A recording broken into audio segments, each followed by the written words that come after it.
Ciencia, Salud y Medio Ambiente. Séptimo grado. Tabla periódica. Hola, soy Néstor. Me alegra estar con ustedes nuevamente para que aprendamos juntos un poco de ciencia. Este día introduciremos un tema muy importante. Acompáñenme. Toda la materia está integrada por átomos de los elementos químicos. Estos elementos pueden encontrarse puros en la naturaleza o pueden combinarse con otros elementos para formar compuestos. A lo largo de la historia, la ciencia ha clasificado y ordenado los elementos químicos con base a ciertos criterios. El resultado de este ordenamiento es lo que hoy día conocemos como tabla periódica. Y de hecho, esta tabla periódica sigue una ley que se conoce como ley periódica, que establece que las propiedades químicas de los elementos y muchas de las propiedades físicas son funciones periódicas de sus números atómicos. No obstante, la tabla periódica va más allá de ser simplemente una lista ordenada de los elementos conocidos. Por ello, el día de hoy aprenderemos a obtener información acerca de las características y propiedades químicas de cualquier elemento en función de dónde se encuentra ubicado en dicha tabla. Pero antes, veamos un breve repaso por la historia del desarrollo de la tabla periódica. Los elementos químicos que se hallan libres en la naturaleza fueron los primeros en identificarse en la antigüedad. De ellos, se piensa que el cobre es probablemente el primer metal extraído y utilizado por el ser humano. Incluso marcó una era conocida como la Edad del Cobre. El hierro, el oro, la plata y el plomo fueron también extraídos y utilizados desde tiempos muy antiguos. No obstante, el primer descubrimiento científico de un elemento químico fue el del fósforo, en el año de 1669. En adelante, se siguieron descubriendo más elementos, dentro de ellos el oxígeno, el hidrógeno y el nitrógeno. A medida que se descubrían nuevos elementos, se hizo necesario diseñar un sistema de clasificación para organizarlos. Es así como varios científicos diseñaron sus propios sistemas, dentro de los que podemos mencionar las tríadas del químico alemán Johann Dobereiner, el tornillo telúrico del francés Alexandre Beguier y las octavas del químico inglés John Newlands. Pero fueron dos químicos, el ruso Dmitri Ivanovich Mendeleev y el alemán Julius Lothar Meyer, los que desarrollaron y presentaron por separado, pero casi al mismo tiempo, el esquema de la tabla periódica. Ambos modelos de tabla periódica ordenaban los elementos conocidos en función de su masa atómica, y de hecho, el modelo de Mendeleev, presentado en 1869, es el más reconocido. Posteriormente, el químico y físico inglés Henry Moseley estudió los espectros de rayos X de los elementos, lo que le permitió conocer su número atómico. De esta manera, en 1914, Moseley formuló la ley periódica actual, que establece que las propiedades características de los elementos son funciones periódicas de sus números atómicos, dando paso a la tabla periódica moderna. Bien, ahora que conocemos el desarrollo histórico que condujo a la tabla periódica moderna, pasemos a la siguiente explicación para conocer mejor cómo está organizada y cómo podemos deducir a partir de su ubicación las propiedades químicas de cualquier elemento. Bien, acá tenemos uno de los iconos más representativos del mundo científico, la tabla periódica moderna. Como puedes observar, cada casilla corresponde a un elemento químico. Y dependiendo del modelo de tabla que tengamos, podemos tener distinta información, pero la información que casi siempre vamos a encontrar es el símbolo del elemento, el nombre, su número atómico, que corresponde al número de protones que los átomos de ese elemento tienen en su núcleo, y su masa atómica. Algunos otros modelos de tabla pueden tener información extra, como por ejemplo la electronegatividad, los estados de oxidación, o podemos encontrar incluso algunas propiedades físicas, como densidad, puntos de fusión y de ebullición. Ahora bien, si notas, los elementos químicos se representan mediante símbolos, y los símbolos pueden constar de una o de dos letras. Cuando constan de una sola letra, esta será mayúscula, y si constan de dos letras, entonces la primera será mayúscula y la segunda minúscula. Por ejemplo, el hidrógeno, cuyo símbolo es la letra H mayúscula, mientras que el helio, que también comienza con H, pero para distinguirlo su símbolo es He. Otros ejemplos que podríamos mencionar son el neón, el nitrógeno, el níquel, todos comienzan con la letra N. No obstante, solo el nitrógeno es una sola letra y los demás tienen dos letras, una letra mayúscula y la otra minúscula. Algunos nombres con símbolos coinciden con su nombre en español, pero no te confundas porque la mayoría de nombres de los elementos químicos provienen del latín o del griego antiguo. Ahora bien, ¿cómo está estructurada la tabla periódica? Podemos ver que está organizada en filas horizontales a las cuales denominamos períodos y en columnas verticales a las cuales se denominan grupos o familias. Los períodos son en total 7 y los grupos o familias son 18 en total. Ahora, puedes notar que acá abajo tenemos otras dos filas horizontales. Estas en realidad pertenecen a los períodos 6 y 7, es decir, no se consideran otros períodos.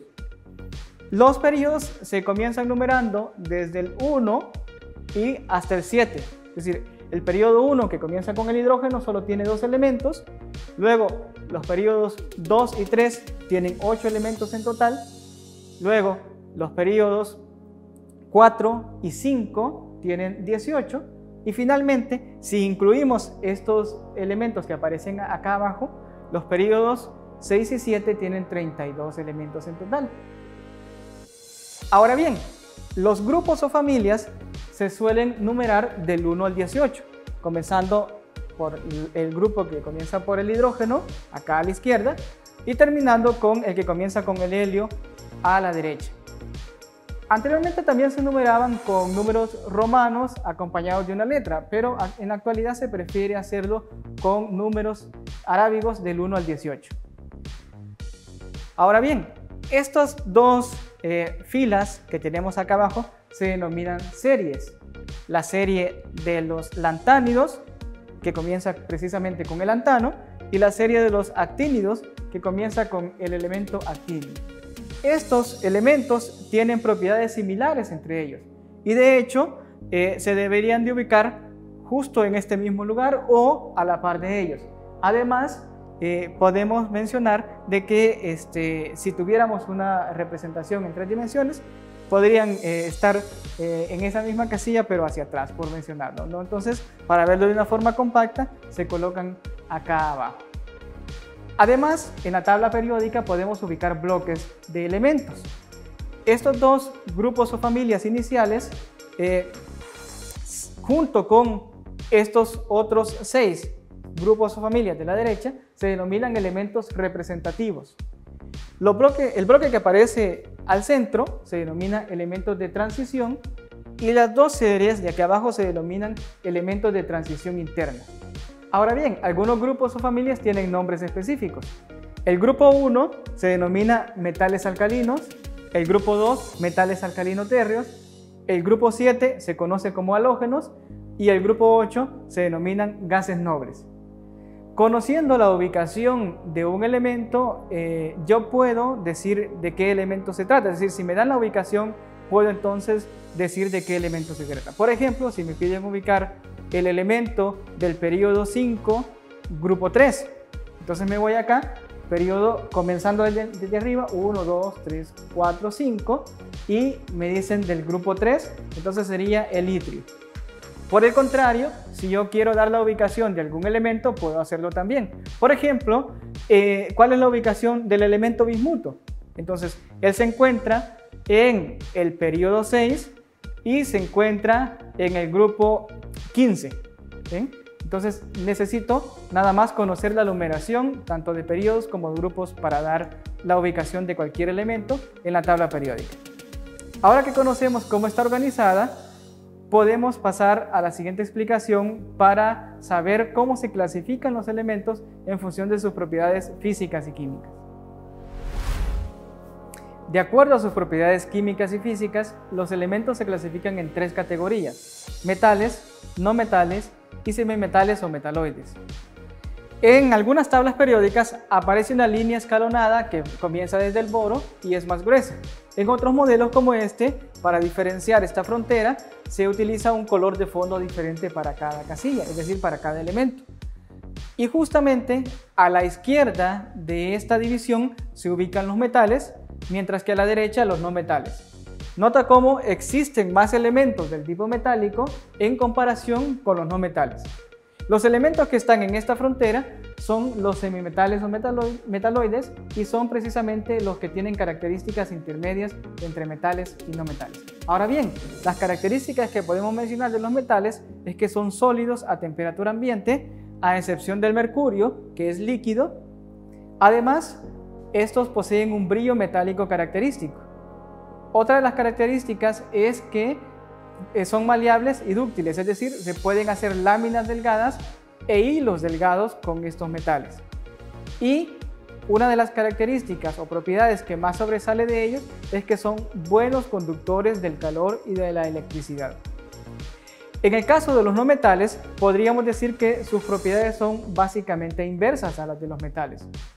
Ellos no tienen un estado de agregación específico, sino que existen sólidos como el carbono, el fósforo, el azufre, existe un líquido que es el bromo y algunos gases como el nitrógeno, oxígeno, flúor y cloro.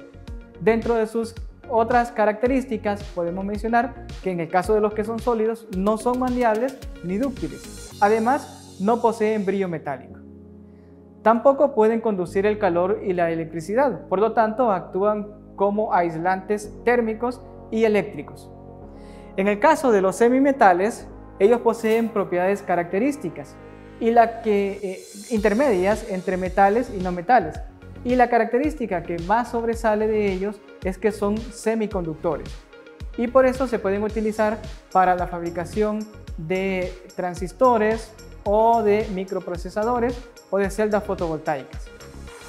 Bien, ahora que conoces las propiedades de los elementos y cómo se clasifican, tal vez te preguntes cuántos se reconocen en la actualidad. Para que lo sepas, veamos los siguientes datos curiosos. ¿Cuántos elementos químicos se conocen actualmente? Oficialmente son 118 elementos químicos que han sido reconocidos por la Unión Internacional de Química Pura y Aplicada, UPAC. Los elementos químicos 113, 115, 117 y 118 fueron los últimos en ser aceptados en diciembre de 2015, los cuales completaron el 7º periodo de la tabla periódica. Estos 4 nuevos elementos no existen en la naturaleza, sino que fueron producidos por científicos rusos, japoneses y norteamericanos. Asimismo, son considerados elementos químicos superpesados. Sus nombres son: elemento 113, nijonio, con símbolo NH, cuyo nombre hace referencia al origen japonés de sus investigadores, ya que Nihon es una de las formas japonesas para llamar al Japón.